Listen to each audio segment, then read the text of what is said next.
আমেরিকার Washington DC white হাউসের মাথার উপর কালেমার পতাকা উড়বে, রাশিয়ার মস্কোর রাজপথে আল্লাহু আকবার তাকবীর ধ্বনি উঠবে, চায়নার বেজিংয়ের পথে পথে কালেমার পতাকা উড়বে, দিল্লির লাল কেল্লা আবার মুসলমানরা শাসন করবে, রুখা দেওয়ার শক্তি সাধ্য সারা দুনিয়ার হবে না মুসলমান। কথা বলেন ঠিক কিনা?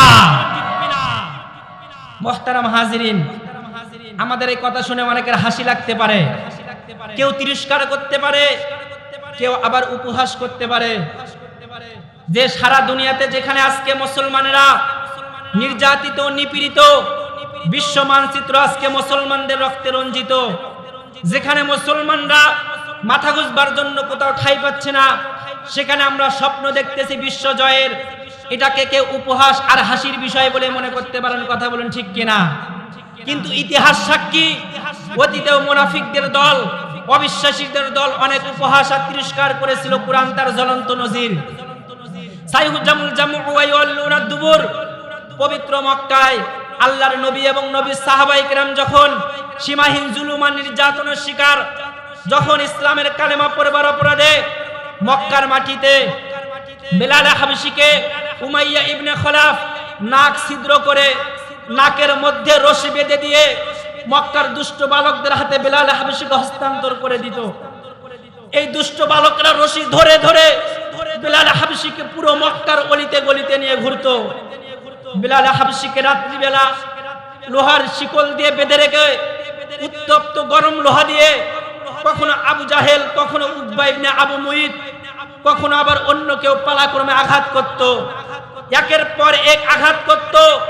পরের দিন আবার সকালবেলা ক্ষতবিক্ষত শরীরটাকে আরো বেশি ক্ষতবিক্ষত করার জন্য মরুভূমির দ্বিপ্রহরের প্রচন্ড উত্তপ্ত রৌদ্রের মধ্যে চিৎ করে শোয়া রেখে বুকের ওপর পাথর চাপা দিয়ে রাখত, শুধুমাত্র ইসলাম ধর্ম গ্রহণ করবার অপরাধে, ইসলামের কালেমা পড়বার অপরাধে।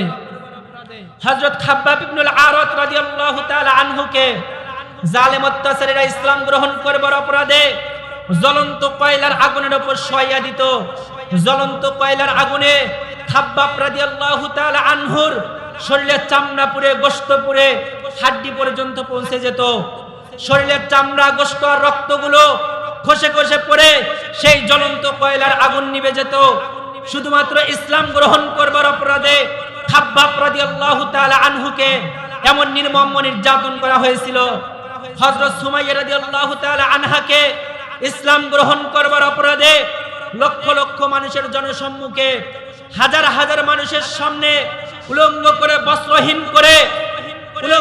বস্ত্রহীন করে তলপেট দিয়ে বর্ষা মেরে আবু জাহেল হত্যা করিয়েছিল, শহীদ করিয়েছিল, শুধুমাত্র ইসলাম গ্রহণ করবার অপরাধে।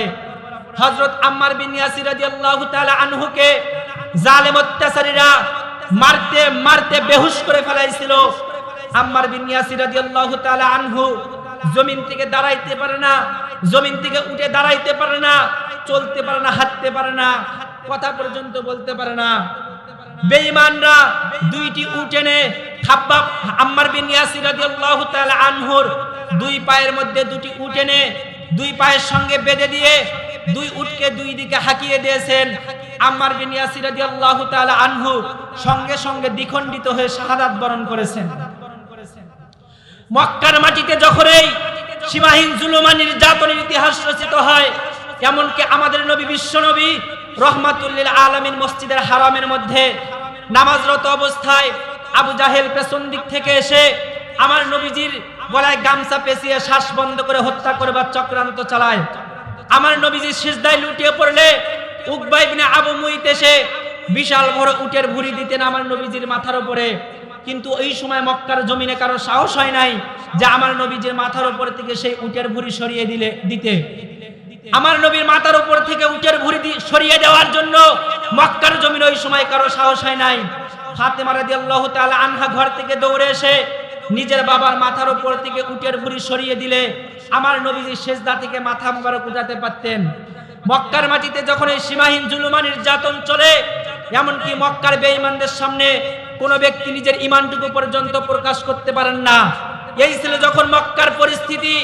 এই পরিস্থিতিতে আল্লাহ রাব্বুল আলামিন যখন কোরআনের আয়াত নাজিল করলেন, সাইহুজামুল জামউ ওয়া ইয়াল্লুনা দুবুর, আল্লাহ রাব্বুল আলামিন বলতেছেন, হে দোস্ত, হে নবী, আপনার কোনো টেনশনের কারণ নাই, আপনার কোনো চিন্তার কারণ নাই, আপনার কোনো প্রেশানের কারণ নাই।